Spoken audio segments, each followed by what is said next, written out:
And we are welcome back. Your favorite host is back. Listen, man, welcome to the Free Gems Podcast, man. It's episode 63 FGP, right now. baby. You know what I'm saying? We got K-Cinco here to my right. You know what I'm saying? Co-host, I'm right here to your left. You know what I'm saying? It's G's in the building. Listen, man, it's Sunday. I want to start off all smiles, but we got to address something serious, I think, right off the top, because it's been a lot of turmoil, man. It's been a nasty week. Like, it's just been bad. Like, I want to start off definitely by saying, rest in peace to Jordan Neely, the young man that was murdered on the subway in New York City. 30 years old, suffering through some type of mental illness. They say that he was struggling through a lot of mental illness the last couple of years. Yeah. He's been through a lot. He has a lot. Yep, he's been through a lot with his family, and he has a history of mental health issues. Yeah, so I just want to say rest in peace to him before we touch on anything. I just feel like that's appropriate. And I mean, like, while we're on it, it's just sad because as I say that, I have to address something that just happened yesterday. The shootings in Texas. Did you hear about is it the mall shooting in Texas? Nine dead. An armed man opens fire on 9 dead, I think, including the shooter. Because he was neutralized, as they say, by the police there on the site. But bro, this school shootings is becoming as American as McDonald's.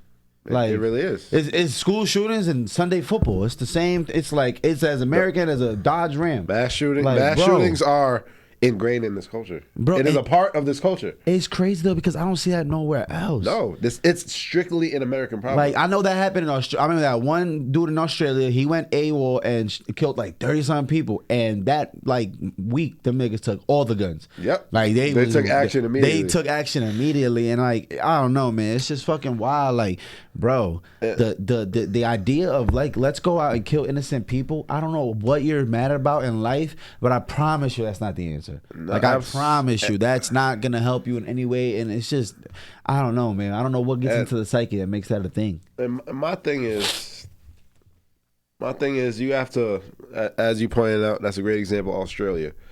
My thing is in order for you to progress as a society, when something happens, there has to be a response, right? We have to progress amongst society. So, for example, do you remember the Unabomber? Yeah, you remember the Unabomber? Dude, yes, that was mailing out bombs. Yes, if for those who don't remember or too young to remember, the Unabomber, he was literally mailing out bombs to people, to targets. Explosives. And as soon as they would open the package, it would explode, right? Yeah. So the measure that we put in place after the Unabomber is a package over a certain size, you have to go into the post office in order to deliver it. After the Unabomber, that was the result, right? Now, did we strike? Did we say this is infringing upon our rights as Americans? No. Of course not. Right. It's part of evolving society. Yeah. Just like 9/11. After 9/11, what happened? The security at the lines got a lot more tedious, a lot more. You gotta take your shoes off. You gotta do so much more. You gotta walk through this machine and get microwaved for 4 seconds. Yo, literally. Before 9/11. It was easy walking through customs. Customs wasn't really a thing. Like, this was before I remember, but it used to be able to, boom, get right on your flight. You used to smoke cigarettes on the plane, so the whole airport situation was fucked up. Bro, I don't know what was going on. So you got to realize, after 9/11, now we have these policies put in place to prevent something like that from happening in the future. Right. Did we say this is infringing upon our rights? No. Did we strike about this? Yeah, let's do this. Yes, this makes sense. Because this happened. This is a good result. We don't want this to happen in the future. Right. So we're going to put measures in place to try to prevent this from happening in the future. Yeah. Now, the difference between those two situations and this situation is about money. The difference is government and corporations weren't necessarily making money based on being able to send packages without going in person. You weren't necessarily making money on not having to go through customs like we have to go through customs now. But they're making so much money off these lobbying, off of the NRA, that they don't really care. Damn, but you know what I also noticed a big difference though in the three situations you just named, the first two, where there's no guns involved that you can use to protect yourself, if you get what I'm saying. Like, those situations are situations where it's like you're what's the word I'm looking for, when you're vulnerable in these situations, and you're just trying to make sure everybody's nobody's able to actually do something to you, like might have a gun or a bomb or something like that at an airport or trying to mail you a bomb. You know what I'm saying? Now, when it comes to guns, they're not trying. It's gonna be hard to take them away from people because then now people feel like they're always vulnerable because they're always gonna be some illegal guns somewhere and people are making guns. People are literally printing up guns with 3D printers. If y'all don't know what a ghost gun is, you can literally create a gun and it's not even illegal in most states. Like, it's kind of crazy. Like, you could just figure out how to make that shit, YouTube it, make a gun with a 3D printer, which literally prints some shit out of like thin air, and all of a sudden you got a working gun. It's just like I can get why people don't want to give them up. And also like this country was founded like this. Like, what was it? I think the Second Amendment is the right to bear arms. You know what I'm saying? Now you brought up criminals are going to be criminals anyway. And I'm not saying that what you're saying is wrong. No, I think there has to be a result. I know. But I'm saying I always like to try to play devil's advocate and try to figure out both sides of this to see both perspectives. But it's like, you're right. Something has to be, some preventative measures. I don't know. But I feel like nowadays states are just making it even easier to get guns. Oh, absolutely. Before I get into DeSantis, in the summertime, you won't even need a permit or anything in Florida in order to buy a firearm. Yeah, we were talking about that last episode. Now you brought up, people still doing stuff illegal. That's always been an argument that criminals will break the law anyway. But so in that, if you want to give that example, then there shouldn't be any laws. Because people still murder. They're still drunk drivers. But if there were no laws put in place, the murder rate would go up. More people would be drunk driving. No, yeah, for sure. So just because criminals will still commit acts doesn't mean that there shouldn't be laws to prevent it from happening or punish them. And 1,000% that would lessen the ability to be able to go commit one of these mass shootings. 100%. Bro, now in today, assault rifles are 25% of gun purchases. Which is up from like 2% from the last 10, 15 years. What? Look at the statistics. That is crazy. That is really crazy. But there's also people just gearing up. They're like, shit, if they gonna have these, I'm gonna need these. Yeah. You know what I'm saying? And I don't think, and I'm not advocating to take away people's guns in general. I'm saying that there should be measures in place before you're able to purchase a gun. Yeah. You should be able to do background checks. You should be able to do mental health checks. Because in a lot of these situations, and not all of them, obviously, but in a lot of these situations, if you look at the person's past, it's many red flags. Right. There's so many red flags in so many people's past. It's like, wow, why didn't we prevent this? Why didn't we see this coming? It's the fact that we don't care. Man, it's just so crazy because we're so desensitized to this, bro. It's like absolutely. A shooting happens, and then tonight there'll be another shooting. And then on Friday, another like, we're not too far off. When was the other a couple it couldn't have been more than like a month and a half ago when the I don't remember if it was a man or a woman, but it was a bigger conversation, the fact that they misgendered the shooter. Yes. And I forgot where was that. Yes, I forgot what that was too. But see, like, it happens so often we don't even remember. Before, these used to have titles. Yeah. There used to be Columbine, Virginia Tech. Yes. There was names for them. Now it's just the one that happened last month. The one. Which one was that? The one that might have been a transgender shooter. Like, what the fuck is going on? That's it happens so often. Like the Buffalo shooting. Like, which one? Yeah, there's been multiple. You're right. Like, you're right. It's when you say Texas, which one? Which one? Because Uvalde was one that was one of the most tragic things we ever seen. That was barely a year ago. The Uvalde when they shot up like 18 or something. Yeah. It was a crazy amount of kids. One kid is too much. It's just fucking insane, man. We need to get past this, man. I don't even want to dwell too much on this topic because it actually really fucks me up. The more I think about how normalized it is for us, and it's not going away because too many people making money off of it. It's just a very unfortunate situation all around, and the only thing we'll ever see is thoughts and prayers and no legislation. Unless there's a big unless most of us come and unite to push these people out, it's not going to happen. And so I want to, because we brushed over Jordan Neely so quick. Oh yeah, we did brush over. Oh my gosh. So did you see the video? I saw the video. Did you see the whole thing? No, I didn't see the whole video. I didn't either. I'm not gonna lie. I didn't. I think one of the biggest mistakes I did with the George Floyd video is that I watched it. And I remember watching that shit with real tears coming down my eyes. Like, yo, this is fucking crazy. Like, so I was like, I don't even think I'm ready to go watch that. I don't want to watch that. It's like, It was for like 5-6 minutes. It was 15 minutes. 15. It was 15 minutes, bro. They choked him out for 15 minutes. They had him. Apparently, they were restricted him for 15 minutes. Rather, he was breathing it out for 15 minutes. I don't know, because he was fighting at first, and then you can see in the video there's actually a black gentleman that's like holding his arms down, and stopping him from being able to defend himself. And it's just like, yo, I don't know what's going on anymore. Like I'm confused. The subway, there's riots going on. Oh, in the subways, I saw that. And there was it's like, riot. but yo, people were standing on the tracks. Yeah, people were standing on the tracks, and it just fucked me up though, because I don't know what's going on right now. What are we rioting about? The fact that the person was in charge. But that's what they're writing. Whoa, what? Exactly. He's not charged. What are you talking about? They wasn't charged. He's still not charged. What are you talking about? There's still no been indictment. That's what they're writing about. Whoa. Hold on. Y'all, I'll take that back. When I said I didn't understand what they was writing about, hold the phone. Because you know what it was, though? I'm watching the news yesterday, and I seen the riots, and I see people barking at the police. And I'm like, why are y'all mad at the police? They didn't do anything about it.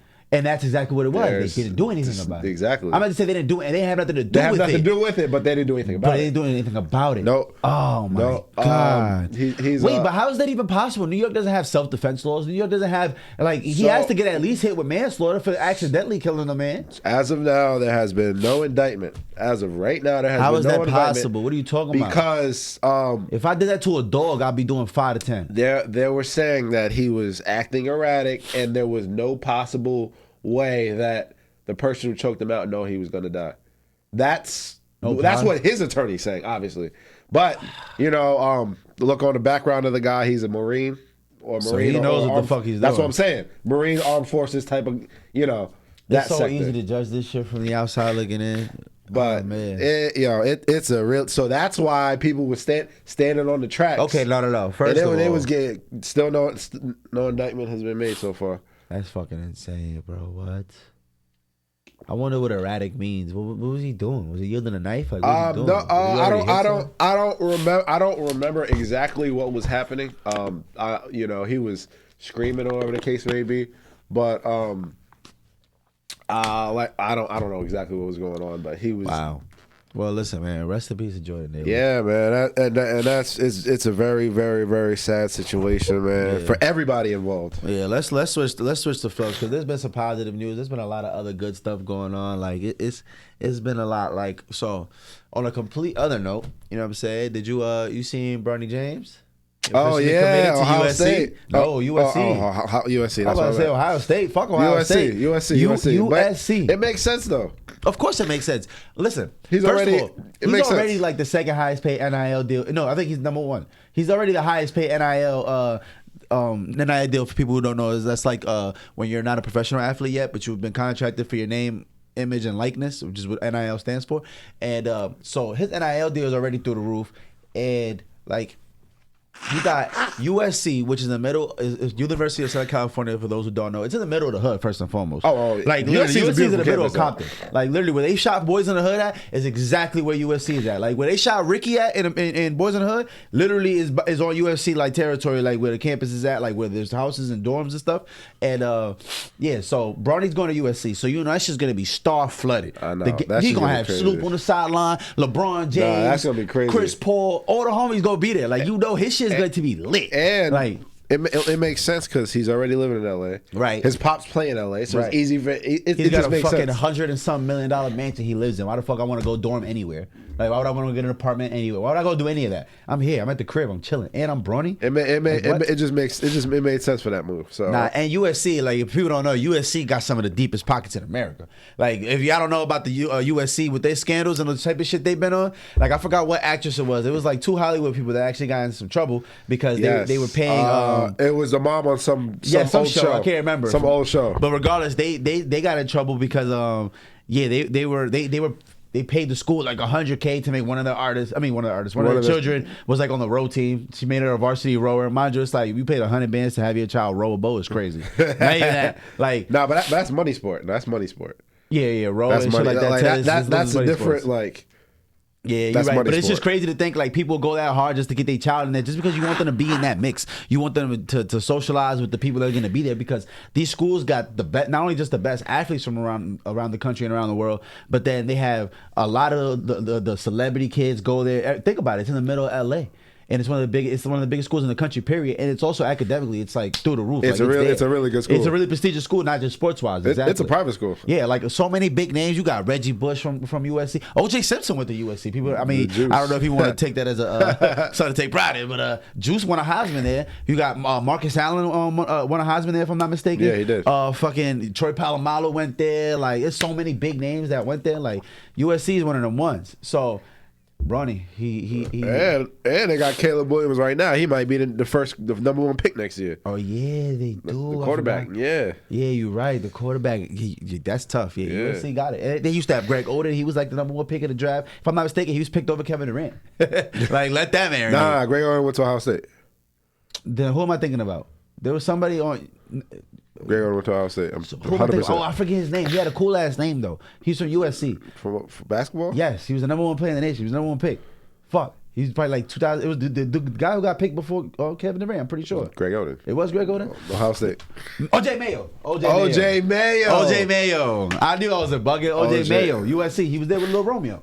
Facts. OJ Mayo. Wow. Shout out to Lil Romeo. See, people don't even know. Master P son was playing basketball for Lil Romeo. Leonard Williams, who was the number 1 player. Yeah, went there. see, Robert Woods. They got. So listen. Long story short, Bronny's there. The decision is final. Y'all gonna see it, man. Bronny's going to the Lakers. We already see how this is gonna go. Like, you think he's gonna go 1 and done? Let's take our predictions. It's only a year away. You don't think so? No, I don't think. I mean, projection wise, this year he made a big jump. He's like, I think he was like 15th or 30th in the nation or something like that. Yeah, he made a big jump from where he was, but in reality, 1 and done. I don't see it. Politics will get him 1 and done. Unless he makes another big leap. Yeah, I don't think he's gonna be 1 and done. I think if he can average like 12 and 10, he's going. I ain't gonna lie.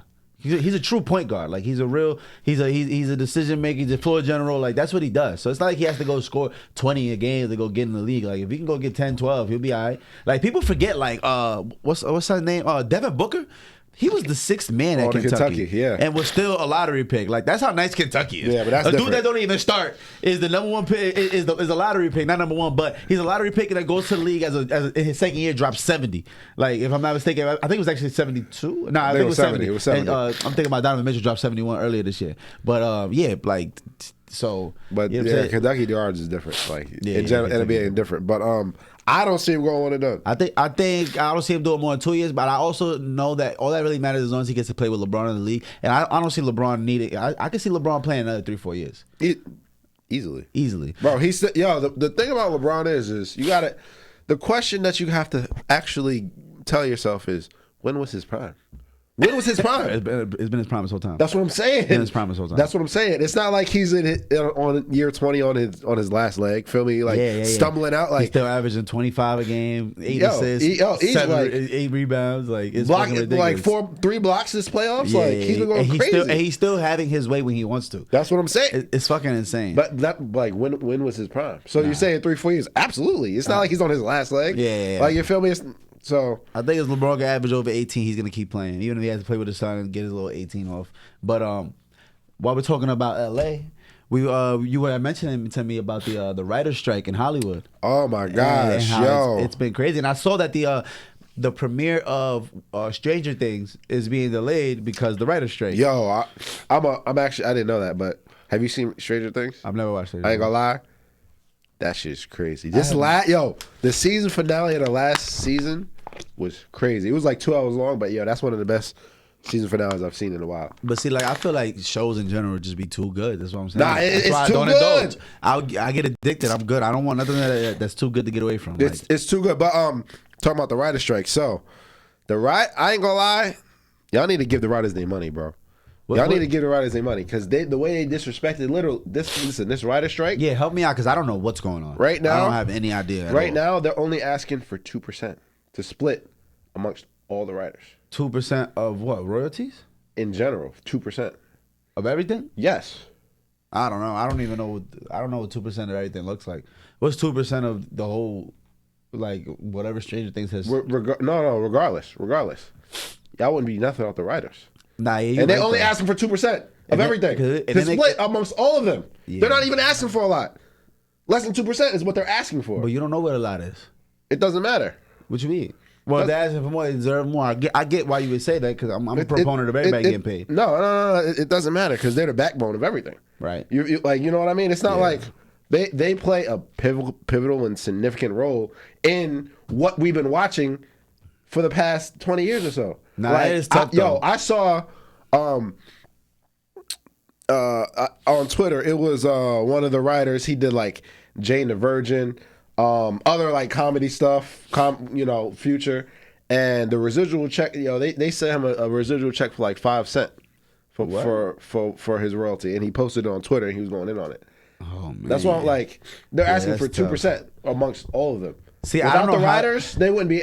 Without the writers, there's no Hollywood. Is what I'm saying. They're not even 100%. Asking for a lot. It doesn't matter of 2% of what. I wonder how that works though, because I know like in music, like people who write the song get a big percentage of the publishing, but that's obviously different than TVs and videos. I mean, TVs and movies and stuff. But like, I really wonder how that works because I mean, like if the show generated $100 million, 2% is only $2 million. Like, and then how many writers is it? Let's say it's a room of writers I always heard. So let's say 5, 10 of them. If 10 of them got to split $2 million, that ain't shit. They getting $200K a piece. That's my point. That's all they're asking for. It's not like they're asking for an arm and a leg.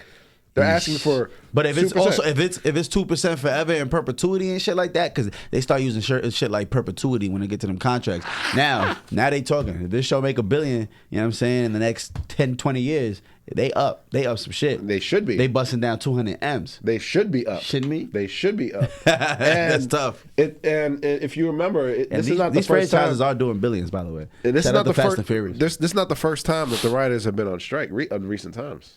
Yeah, I've been hearing about strikes before, but I don't be knowing. They've been striking. That's why, like from 2000 to like 2011, 2012.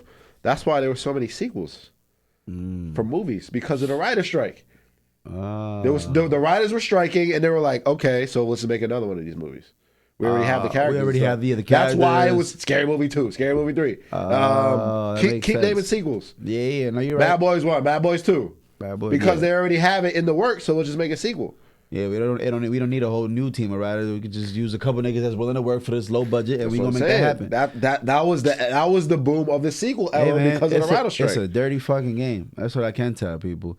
But I mean, listen, Hollywood, pay the writers. Listen, I know y'all making plenty money. Marvel, what's the other one? Marvel, DC. I know y'all got the bag. DC is on his way back, and it needs to, because DC. I don't even know the difference between DC and Marvel. I'm gonna be real with you. Characters. I know it's the character, but I'm saying like I can't name you which characters go to who. So, I just know that Spider-Man is DC. No, he's Marvel. He's Marvel. I'm tripping. Marvel. That's Spike Lee. Not Spike Lee. What's his name? The Spike Jones. What's his name? Stanley. Yeah. I'm thinking about Spike Jones, the owner of Vice. I'm thinking about mad different people. Stanley, pardon me. No disrespect, Stanley. He's a fucking GOAT. Shout out to Stanley. He was making black comic book characters way back in the 60s and shit. So DC is Justice League, and that's Marvel, like Superman, Superman, Batman, Aquaman. Green Lantern, Aquaman. Okay, I do know Flash, Wonder Woman, Hawkgirl. Yeah. Feel me? Damn, yo, they gave everybody a fucking movie. Cyborg, is he black or white? He black. Be everything. He's black. Cyborg be switching up on niggas. He's black. So like Teen Titans, that's all DC. Feel me? And then Marvel is the Avengers. That's tough. But the Avengers, X-Men. Yeah, you know. In other news, what I did see, you seen that it was 50, Shaq, and I'm trying to remember who else. They teamed up to try to buy BET. Nah, I didn't hear that. Listen, man, them niggas making a power. I didn't hear that. Listen, they making power moves out there, and I love to see it because niggas is buying back everything. That's buying back everything. That's how it should be. Yeah, it's beautiful because this is what I'm talking about. You gotta give it some time. Let these niggas get actually old. Like, people don't understand. Like 50 and Jay-Z, like the leaders of our community. I put it in quotations because this is what they are, though. They are the leaders. But Dr. Dre, like these big names that are big, Puffy. They're mad young compared to billionaires. 40s and 50s. And this is what they call new money. This ain't old money. This ain't Rockefeller money. This ain't Vanderbilt money. This ain't JP Morgan money. Like, this is the money that is from generation to generation. They just got this money. They just accumulated this wealth really in the last like 10, 20 years. Literally. And when you think about it, they're all under 60. They're all like 55 and under. Yeah. Literally. These niggas is kids compared to fucking what's son's name? What are you talking about? Oh, just name a white billionaire. Come on, let's do it. The dude with all the real estate. Damn, what's his name? He be doing the stocks. He's all the real estate. Warren Buffett. Warren Buffett. Thank you. Warren Buffett. Yeah, shit compared Bill to Gates. Warren Buffett. Yeah, Bill Gates. You know what I'm saying? These people that have been billionaires for a minute. But so give them some time and watch slowly but surely. Give them another 10, 20 years. Do you know what kind of billions? Because it's like we were saying before, it's a trickle-down effect. Once you touch your first billy, the next couple ones is coming. Like, it's going to be hard not to. Like, you know what I'm saying? You got Ye and all these people, they're creating schools left and right. Like, it's a lot happening. Give time. Give it time. Give it 20, 30 years. And then you got to see what their kids are going to do. Because best believe these people's kids are getting put in position. And they're going to have the kind of funds. Like, you understand? LeBron James is going to eventually have to die. When Bronny dies, there's going to be 3 billionaire black kids that are going to inherit billions between his 2 sons and his daughter. What? Do you know what the possibilities of what they're gonna be able to do and being raised by the person they were raised by and the people they were raised by? It's gonna be a beautiful world in about 20, 30 years. I see the brightness in the future. We just starting to crack the table. That's what I'm saying. The table is just being open. Yep. Now, and then you know how it goes. You open one door and we gonna kick the floodgates. Kicking the that door shit is down. lit, right? Like, BET would be so crucial. And I also seen LeBron's such a fucking boss, bro. We could talk about this nigga all day. LeBron's trying to buy Complex from BuzzFeed. BuzzFeed owns Complex, and I knew that. I found that out reading this article because I thought BuzzFeed was smaller than Complex. I didn't even know BuzzFeed was that big. BuzzFeed is huge. So LeBron's trying to buy Complex, and I'm telling you, bro, it's just they doing billionaire shit. We're buying companies now. It ain't all gonna start a business. That's cool. Don't get me wrong. By all means, start your business. But you on a different level when you like, I'm gonna buy that company. Like, you know what I'm saying? That's some next level shit. Like, that's what I'm saying. Like, motherfuckers is taking control. Like, what?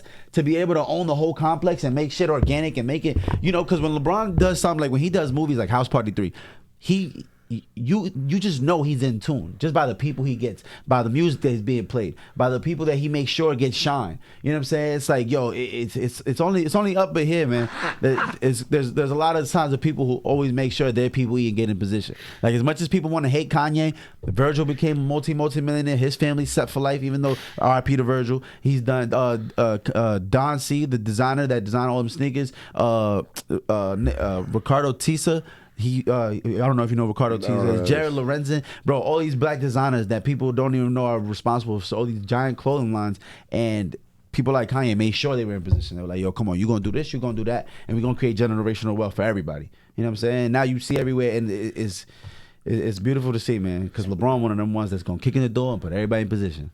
It's funny you say that because Rich Paul, they just acquired this other agency. They just bought this other agency that has people like Odell on there. They have other sports you hear this? Athletes signed. So Clutch Sports is starting to expand as well. Yeah, I love that. Speaking of LeBron and putting the fam on. Hell yeah, bro. That's a beautiful thing, man. Like, man, I'm excited. I can't wait till we at that point where we buy a company. That's what I'm trying to be on. You know what I'm saying? I'm trying to buy companies. You know what I'm saying? Like, buy franchises by the boatload. You know what I mean? Like, shit like that. That's fire. No, that's definitely on the way too. On the way. Soon come. For sure. And it's funny because I was watching. You know who Mr. Beast is? Of course. Right. He's a GOAT. Apparently, I had to learn who he was within the last year. But Mr. Beast, and people who don't know, is like one of the biggest YouTube stars. He has one of the most popular YouTube channels. Does some of the most views, and he started off doing weird shit. Like, I heard he got real lit because he got really famous for like counting to 1 million like on camera. Like, what? What kind of fucking time? How long did that take? Is what I want to know. He counted to 1 million. He does weird shit like that's crazy. I didn't know that. Yeah, like literally counted to 1 million, or like he does challenges. And stuff. He does wild challenges. It's super lit. Actually, it was a big controversy going on about his friend like a couple weeks ago. Oh yeah. I don't know if you had noticed his friend's just transitioned. His friend had just transitioned. He has like a 2-year-old son or something like that, and he has a girlfriend. And apparently, she didn't leave him, and he turned to a woman like. And the controversy is that the hate that he used to spew on the channels and everything. Oh, that he used to spew? I mean, they got the receipts of everything. Yeah. Oh, trust me. There's one thing about the internet. They gonna keep the receipts. So that's what the controversy is. Word. Like, a lot of bigoted language. Well, I was talking about Mr. Beast because I was talking about the fact that they offered him $1 billion for $1 billion for everything. They wanted everything because Mr. Beast has Mr. Beast Burger. Have you ever had Mr. Beast Burger? I never had one, but I know he has a franchise. Go get Mr. Beast Burger. That shit is fire. And he's a fucking genius because, yes, he has franchises and he has restaurants, but they have this new shit that I figured out when I had moved to Bayonne for a little bit. They have some shit called a ghost kitchen. Have you ever heard of ghost kitchens? Nah. Bro, so a ghost kitchen is a restaurant like Mr. Beast's Burgers, or you know what I'm saying?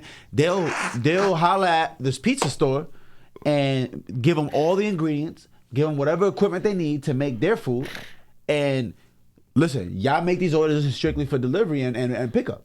And so, like, I went to go pick up my Mr. Beast Burger from, like, West Orange, New Jersey. And when I show up, I'm at a pizza store, and I'm like, where the fuck is Mr. Beast Burger? I'm hot, because I'm like, yo, why the fuck would they send me here? I'm like, ain't no Mr. Beast Burger here. I walk in, I'm like, yo, do y'all know what the Mr. Beast Burger is? They were like, your orders for this Merlin? I'm like, yeah. They were like, here. I'm like, what is happening? I'm like, did a pizza store just give me a Mr. Beast Burger, fries, a cheese? Like, the pizza store give you the burger. It's crazy. But come to find out, they were like, yeah, it's a ghost kitchen. They had like 4 other restaurants that they make orders for from there. Like literally, like there's like there's like a wing restaurant and a whole bunch of right. So when you're on Uber Eats, you might be ordering from a restaurant you don't even know. It'd be the Chinese food store that might be serving you your Wingstop wings with the fries and all that. Here, boom. And I'm like, yo, this is a genius business model because they don't have to dedicate the hundreds of thousands it takes to open up a franchise. They use their employees. I don't know how they're dividing up the business, but I know that shit was remarkable when I noticed what the fuck was going on. I was like, this is fucking genius. No, that is genius. Yeah, but there's another one, Babuku burritos. Those are like Babuku. Yeah, those they have a lot of. Those are ghost kitchens. A lot of them are ghost kitchens for other restaurants. Yeah, they got some shit, man. Yeah. Some shit called, like, I think Wing Factory. Normally they all be in cahoots. It's all in cahoots. They know what they doing. That's what it is. Everybody eat, man. Just give me a little bit. Like, I don't need a lot. Give me a little bit. Like in general, like if I'm a business owner, whatever the case may be, you have a location over there. I'll call you up and say, listen, I'll give you some inventory to sell. Feel me? A little bit is better than nothing. Feel me?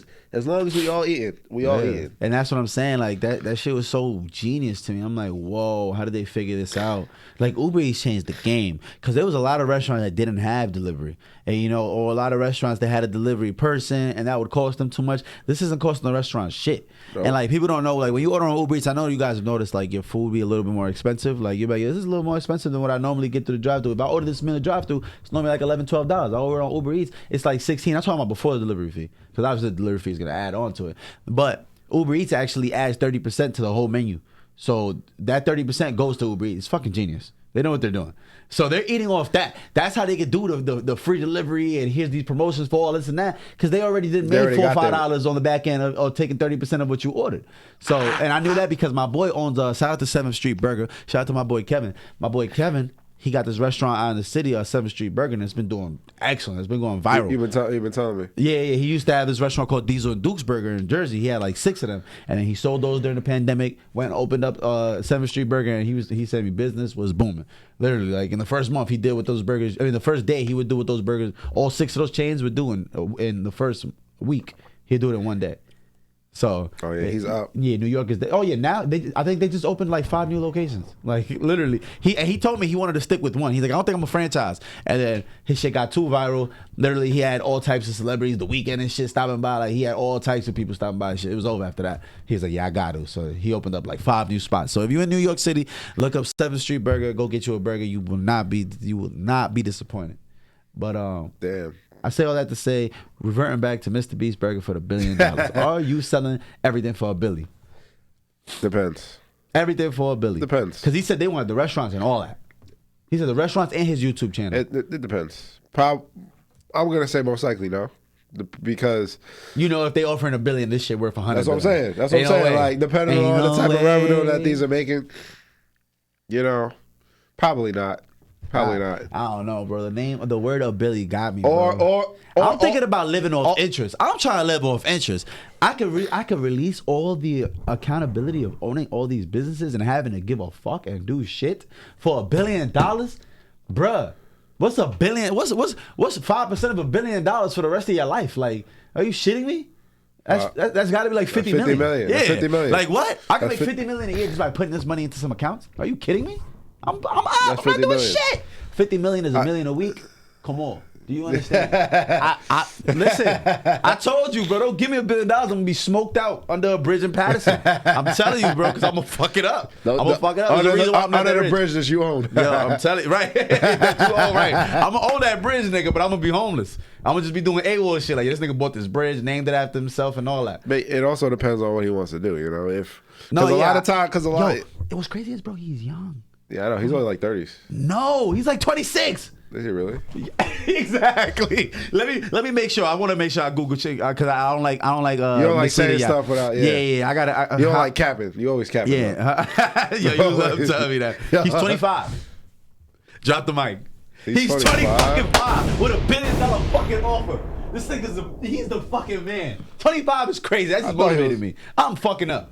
I gotta get my shit together. 25 is crazy. 25 with $1 billion deal on the table. Like, yo, here. And you know what he do for fun? Gives his friends 100,000s and shit for fun. They be doing challenges. They'll be like, yo, whoever eats the most roaches in the next 5 minutes gets a fucking 100,000. And these niggas, sure enough, eating the shit out them roaches. Like, it be crazy. They challenges is dope, though. I'm not gonna lie. Yeah, I actually only watch this shit at his restaurant. Because when you go to his restaurant, there's nothing but Mr. Beast's YouTube channel on the TV screen. That's what you should be playing. Yeah, fucking genius, bro. But nah, he's really wow. Yeah, 25, bro. I didn't know he was that young. Sitting on $1 billion. Yeah, that young, right. Which explains why his YouTube channel is so like childish, because it's like these niggas are kids. Yeah. Like what? They've been rich for years. And this nigga's 25, playing with millions. And like people don't know he donates so much That's money. what I'm saying. Like he'll all his challenges are donations actually. Yeah. I think he said 100% of his YouTube inventory goes back into his YouTube. Cause he does shit like literally he'll do like a Uber prank and like be picking people up in a Tesla. And he'll hop out the car after he drops them off. He'll hop out and he'll be like, "This is yours." And they'll be like, "What?" And he literally was literally giving niggas Teslas. Like, yo, hold that. Or like he just had a thing where he cured, I think it was 1,000 people's blindness. I saw that. Well, like people were like borderline blind. He went and got 1,000 people LASIK eye surgery. Yes, like, I saw for that. free. I saw that. Completely paid for by him and whatever sponsors they had going on. Like, yo, bro, this nigga's doing God's work. No, he really is. Like when you do that good, like when you're that moving and with that much purity and that much positivity, bro, you're not only are you unstoppable, but shit's just gonna keep happening. You can't you can't lose. You can't. This nigga is giving niggas sight, bro. That's literally, that's Jesus shit. That's literally some Bible shit. He literally Moses. You can see now. What? Like, nigga, what? This nigga's the man. You ever see Bird Box? See. Right. See. Yo, bro, like, he can't do no wrong, bro. Like, how can you not love this man forever? I see now. I can see now. People that never would have been able to afford that. You know? I saw that. Yeah. So and he was in Africa doing stuff, and he put up money for the infrastructure for the water and stuff like that. Of course. That doesn't surprise me at all. That doesn't surprise me. Yeah, he's doing God's work right now, literally. Yeah, literally. And the thing about it is, what's so crazy about it is he gets money off people seeing it. Exactly. So it's just about putting it out. Exactly. You feel me? And everything. And all the money goes right back into the business. That's what he said. The donations. I was watching his interview on the Flagrant podcast with Andrew Schultz, and that's literally what he said. He said he donate. All the money goes back into his YouTube to paying the cameraman, paying his team members. Everybody has to get paid, obviously, and then he donates so much that he makes all his money for real off the restaurants and merch and whatever else he got going on, live appearances, shit like that. But as far as his YouTube money, he said that shit is cycle. It just goes in, comes out, and he's not tripping about it. That's what's ill about it. Like, that's what's so ill about him. And part of the reason why he doesn't want to sell too, if I'm not mistaken, what he has said, part of the reason he doesn't want to sell is because he feels like they're gonna take that. His business model is so much built on philanthropy. It's like, I know once I sell it off, it's not gonna be there no more. Yeah. You know what I'm saying? You're not spending $1 billion to be a philanthropist. You're spending $1 billion to create this multi-billion-dollar business. And with that comes being extremely greedy, as you have to be. You know what I'm saying? It has to be for self. It can't be about the people no more. You know what I'm saying? Because now you dumped $1 billion, now you got to get your investment back. And that's the thing too. And that's the thing too. Yeah, once you sell off the rights to that content, it's over. You're not ever getting paid off that shit again. That's the thing. That's the thing. That $50 million, I'm talking about gaining an interest. He's probably already doing that in residual income just off the whatever he got going on. And that's the thing. Now you're Mr. Beast, but you're not even getting paid for that no more. You got your money. Yeah. But now they're using your likeness. That has to hurt, man. And that's what it be with a lot of these older rappers. They go through that so much where it's like, man, I got these songs. We hear them at the game all the time. You know what I'm saying? I'm trying to think of a good example of a song where like the rapper doesn't own his catalog, and it's like it's fucked up because these songs are huge, but these rappers are poor. You know what I'm saying? It's like legit poor for real. Like can't feed themselves, but they got these huge hits that they signed off deals in the 80s and 90s when shit wasn't clicking right and people were signing for $10,000, like, and they don't own shit to it. They ain't no residual. I was just watching LL Cool J talk about shit on $1 Million Worth the Game, actually, and how he bought his rights in the early 2000s, and that was like the smartest thing he ever did. And it's crazy because at the end of the day, you realize it's actual business, you know? Oh yeah, you realize it's actual business. And there's so many, and that's what they do. They take people who have this pure talent, who don't know how to navigate the business world. It is a bit and shit. You know what actually even fucked me up even more? Speaking on the music business, I was just seeing a post about so you remember Spinrilla? Of course. They just got sued. They just got sued. Universal Music Group is one of the people that's benefiting from the suit. But yeah, Spinrilla owed $50 million, y'all. $50 million for piracy, meaning they was bootlegging niggas' music. So all that music you was downloading on Spinrilla, shit was a crime, first and foremost. Y'all niggas stole some music, you don't even know it. But Spinrilla, it owes right now. And I'm trying to figure out, like, it's the same thing happened with Napster in the early 2000s. Yeah, Napster. Same thing happened with Napster. Yeah, Napster was wild. But the thing is, I didn't know Spinrilla was illegal because they was promoting this shit. Like, Spinrilla literally would give, like, people diamond plaques and bronze plaques. Like, I remember when Lil Durk, like, damn near broke Spinrilla and that Piff at one point. And I remember he did, like, 1 million downloads in, like, a day. And it was, like, it had a platinum certification and all that. But I thought the music business, I thought the industry was tied in and knew what was going on. It's just like somebody who's what they'll do sometimes is they'll allow them to rack up so much money so they can come after a bigger bag. Yeah. They'll wait. They're like, okay, I see what you're doing. I'm gonna wait. They play a dirty fucking game. It's a different game. It's just like go ahead, nigga, go get all that money. Go scrape up all that bag, matter of fact. It's just like somebody who keeps stealing from Target. Like me. Shout out to Walmart. I ain't gonna lie, I'm going to jail. Somebody who keeps, after it's not worth it in the beginning to even go after you.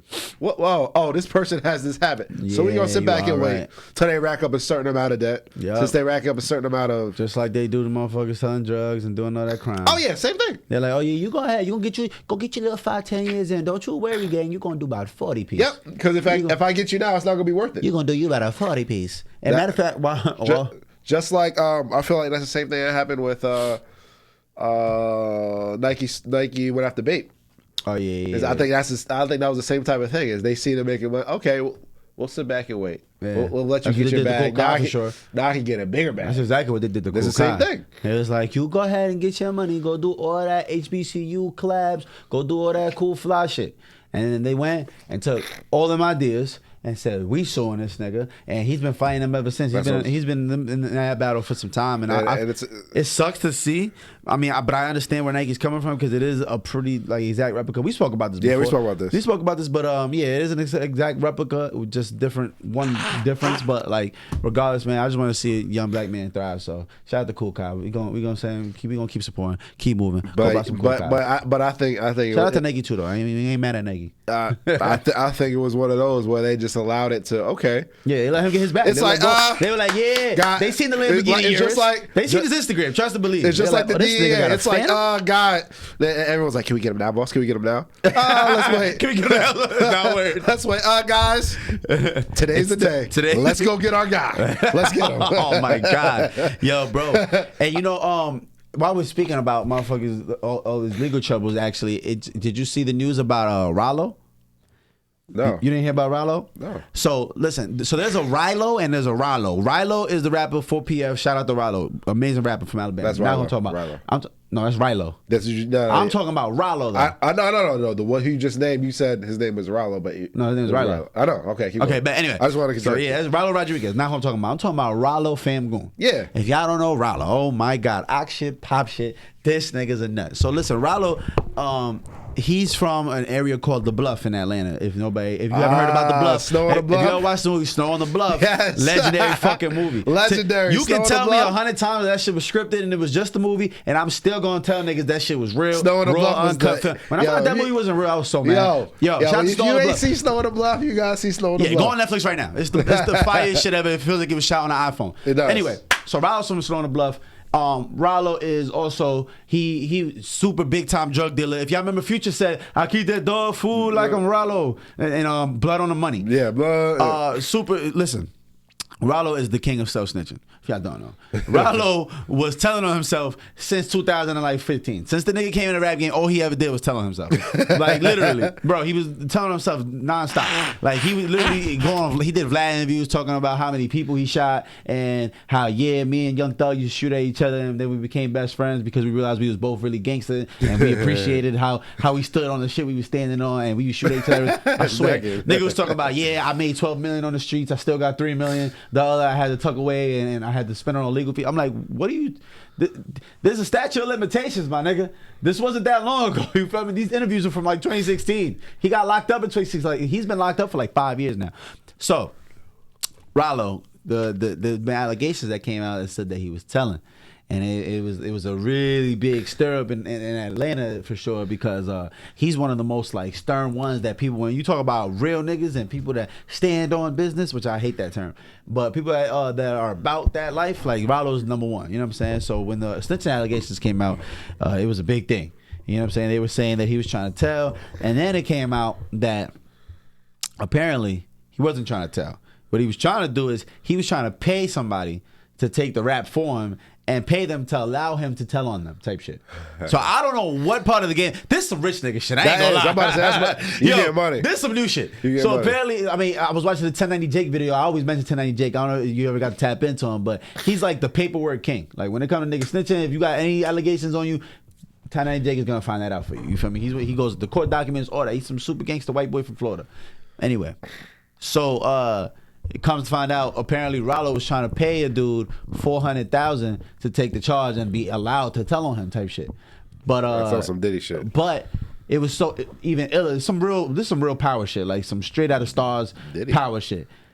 The nigga Rallo's first attorney ended up having to get kicked off the case because he was being investigated for selling drugs, and then his second attorney also ended up getting investigated for selling drugs, and he's under some investigation too. So this shit is like some whole other, like some movie shit where like attorneys are tied in selling drugs, other attorneys had to get fired because they were selling drugs. That's some snowball This nigga's shit. trying to pay a nigga $400,000 to take the fall. Like it kind of found out that so apparently Rallo didn't tell. So we just wanted to clarify that. But the whole like, just to break down his case and the fact that Fannie Williams, the DA of Atlanta, was coming out talking about how she had a big name rapper who was telling that they had working before they ever had the YSL case. Like, before they had, she said there was a prominent rapper from Atlanta that they had that was giving up information. So once this Rallo shit happened, people were like, oh, is it Rallo? And that clearly got cleared up. And no, it's not Rallo, but it's a dirty game they got going on, man. It's fucking spooky out there. I can't believe that. Yeah. That's that is some money. That is some weird money shit. Bro, $400,000 to take this charge. I ain't gonna lie though. I paid a nigga to take a charge for me before. Word too. My son Zay, you might remember that. I ain't gonna lie. Like, who's that? I hope the mics didn't catch that. Yo, I do remember that. Yeah, I do remember that. So, quick story, y'all. Yo, matter of fact, I got. All right, so boom. So. Remember, I do remember that. I remember that. It was so ill, bro. My town was so bad with it. Like, I was so bad at not being low that. So one day the cops literally had called me. I had told the story last time how they called me and told me, yo, you wait until your 18th birthday. Cool. My 18th birthday comes around, bro. I remember and that. these niggas stuck exactly to their on your fucking 18th birthday. On my 18th birthday. Yo, bro, I can't make this shit up. On your 18th birthday, I remember this. Listen to me. They called me months ago telling me, yo, on your 18th birthday, we're coming to get you. I'm like, you know, whatever, suck my dick. But I'm literally saying shit like that. I was 17, so I suck my dick. I was open Frank stand for everybody. Feel me? Hey, you get a Frank. You know? So, anyway. This is me as a kid. I would have talked like that ever to a cop now. Like, anyway, back to the story. So, boom. I'm coming into school, you know what I'm saying? My birthday, it's 9:30 in the morning, you feel me? I had some weed in the car, and I told my mans to go get it. Yes, I'm like, go get it. I got it in the gas tank. You could just pull out both the packages right there. It's for you. Don't even worry about it. Cool. And I was like, yo, just give me the money when you see me in school. Cool. So he goes to my car with his mans. Shout out to my son Chris, you know what I'm saying? I know last names. There's 100 Chris's, so I can just say Chris. You know what I'm saying? So they go to my car with my mans, and they go too deep. You feel me? They go to the gas tank. The school fucking police, the truancy officer, drives past, sees them at my car fucking with the gas tank, and he immediately stops like, yo, what y'all doing? Feel me? So all I know is I'm in class. Listen to me. I got the Louis V's on. I just got the all new, all whites. I got the black linen on. I'm feeling like the man. My birthday in May. Actually, my birthday next week. So I'm feeling like the man. You feel me? Fly shit. I get a call. It's like 9:15 in the morning. I just got to school. Niggas. I'm like, why is this nigga calling me? Feel me? It's coming from my man's phone. So I pick up. I'm like, yo. He like, yo, bro. Santiago gonna talk to you. I'm like, who?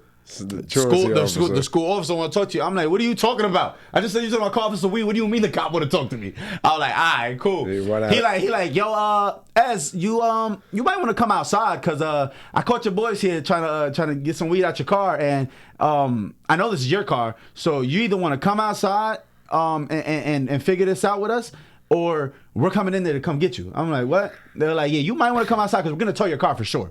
I'm like, tow my car? And then they going to walk in. And the crazy thing is my car at the time was under my uncle's name, who was in jail serving some time. So I couldn't even go get, if a car got towed, it was over for me. I would have had to go, it would have been a process to go get that shit. You feel me? My uncle wouldn't have been able to get it out the lot. It would have been fucked. That wasn't even my biggest concern. I was not trying to get in trouble. And I had just got on probation. So I'm like, I was not trying to get in no more trouble. So I go out, I'm like, all right, I guess I gotta go outside. I tell my teacher, like, yo, I ain't gonna lie, I gotta go outside. Like, I'm gonna tell you, I'm leaving, I'm going out. I walk out, go straight to the car, and they obviously, now it's like three cops. Nigga, they like, so it's three of y'all, there's some weed here. We know whose car this is. We know why they here.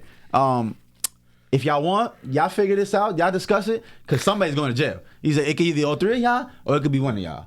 I'm like, what? So it hit me when he said that. It could be all three of us, or it could be one of us. He like, y'all might want to huddle up, figure that out. We'll give y'all some time. Yo, no bullshit. We step to the side, 4 steps over. I'm like, yo, we huddled up. I'm like, yo, listen, I'm 18 now. Chris 18. I'm like, Zay, you don't turn 18 for another 2 months, King. Listen, I'm gonna give you some money. How much you need? I'm like, yo, the fine gonna be 1,000. I got you. I'm gonna give you the 1,000 off top. I'm like, you might need a lawyer. You could probably beat this up with a public defender because it's nothing. It's like, it was like a half an ounce and an eighth. But back then we were so illegal and we was juveniles. You're going to jail. Your parents had to come get you. So I didn't have to pay no bail that too. So I'm like, yo, if I get locked up, we gonna have to pay bail. If Chris get locked, we gonna have to pay bail. We're not trying to do that. I'd rather just give you the money. You feel me? And boom, bam, bop. So I ended up promising a nigga 5,000. So in the midst of promising the 5,000, I was like, yo, listen, you're gonna get locked up. Your mom's gonna come get you. When you get out, call me. I'm gonna have something for you. So long story short, the nigga ends up doing it. He respectfully, I ain't gonna lie, shout out to him. He took that charge. Respect. We literally walked back. We go over to the car and they like, so y'all figured it out? And me and Chris is like, yeah, like Zay like, yeah, it's mine.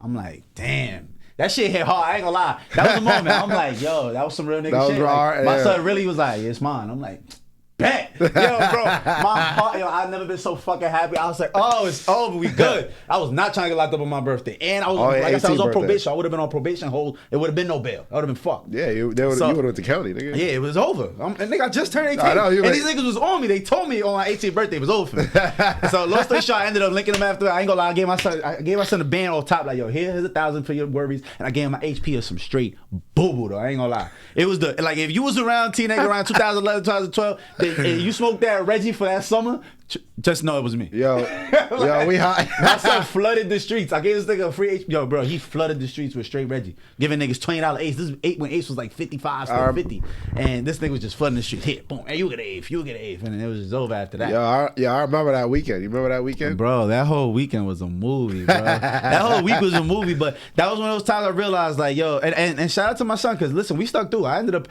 paying him a little less now. I ain't gonna lie, because I gave it to him in weed, but I still ended up giving him a good like 3,500, respectfully. You feel me? He appreciated it. He wasn't even mad. He was like, yo, everything you said happened. He was like, I went to jail. I mean, I got locked up. Precinct. My mom came and got me. He said, I ended up beating the case with a public defender. He said, I just had to pay the $1,000 fine. And the public defender was like $200. I was like, yeah, I told you. I was like, we good. See? Yeah. I was like, problem solved. Chill. I never remember that. Shout out to Zay, man. If you ever watch this, man, I appreciate you. I ain't gonna lie. I seen Zay the other day for the first time, man. I've been seeing that nigga since high school. I'm like, yo, I haven't seen, I haven't seen so many niggas since high school. Shout out to my son Chris. I'm like, yo, Zay look good, bro. Yeah, Zay do it. I'm like, yo, shout out. Yeah, we got a lot of childhood stories, man. If I ever went on a rampage, man, it's so many stories. Like, I got stories. Like, I remember the first time one of our friends, a white boy, he used to tell us that he had a girlfriend. You know where this is going. He used to tell us he had a girlfriend for years. As soon as you said white boy. So for years, this nigga told us, I got this girl. He was telling us how he was fucking on the weekend and he doing this and that. You feel me? And we put two and two together. We were like, yo, it was some 40-year-old virgin shit. He said something that caught niggas' attention. We were like, nah, this nigga ain't never get no pussy. That ain't never. It don't work like that. I don't know what he said, but we was like, this nigga ain't never got no pussy. The way he just said it don't work like that. So long story short, so I straight hit him with the question. I mean, like, yo, bro, keep it a stack, bro. You a virgin? He like, yeah, bro. I'm like, you been lying this whole time for years? Like, you just been dragging it? Like, he's like, yeah, man, the way you guys talking about it, like, I ain't want to seem like I was out the loop and I whatever reason it was. I was like, you know what? I got you.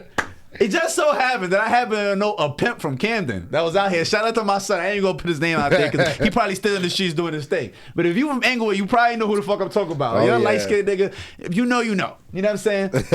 So I ended up hollering at my man, and I'm like, and you know, I knew my white boy. I ain't gonna put his name out there because he probably wouldn't appreciate me telling the story.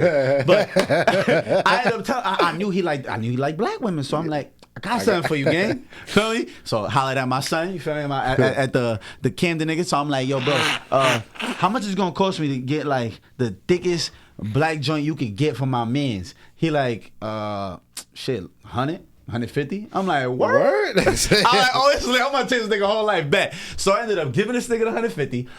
He's like, yo, just be at whatever spot we gave him. Yo, first of all, why we ended up pulling to my man's grandmother's house? His grandmother's crib. We went to the white boy grandmother's house. We just gonna call him his white boy because I don't want to put his name out there. Of course. So we go to his grandmother's house. Even better yet, we're like 6 deep in the living room. We like 6 deep in the living room. We thinking like, you feel me? Like, we just gonna get low, go into one of the rooms while they go do their thing. Like, we was being mad devious. That ass. Even worse, we had this little camera, and so we decided to put this camera up in his grandmother's room, like hang it on the door on some creep shit. Like, we didn't know no better. Like, we weren't even low. We wasn't even low. We were fucking kids. So we sit in the living room, and like 4 people go hide. Me and my son. Matter of fact, same Chris was there. We sit in the living room just vibing.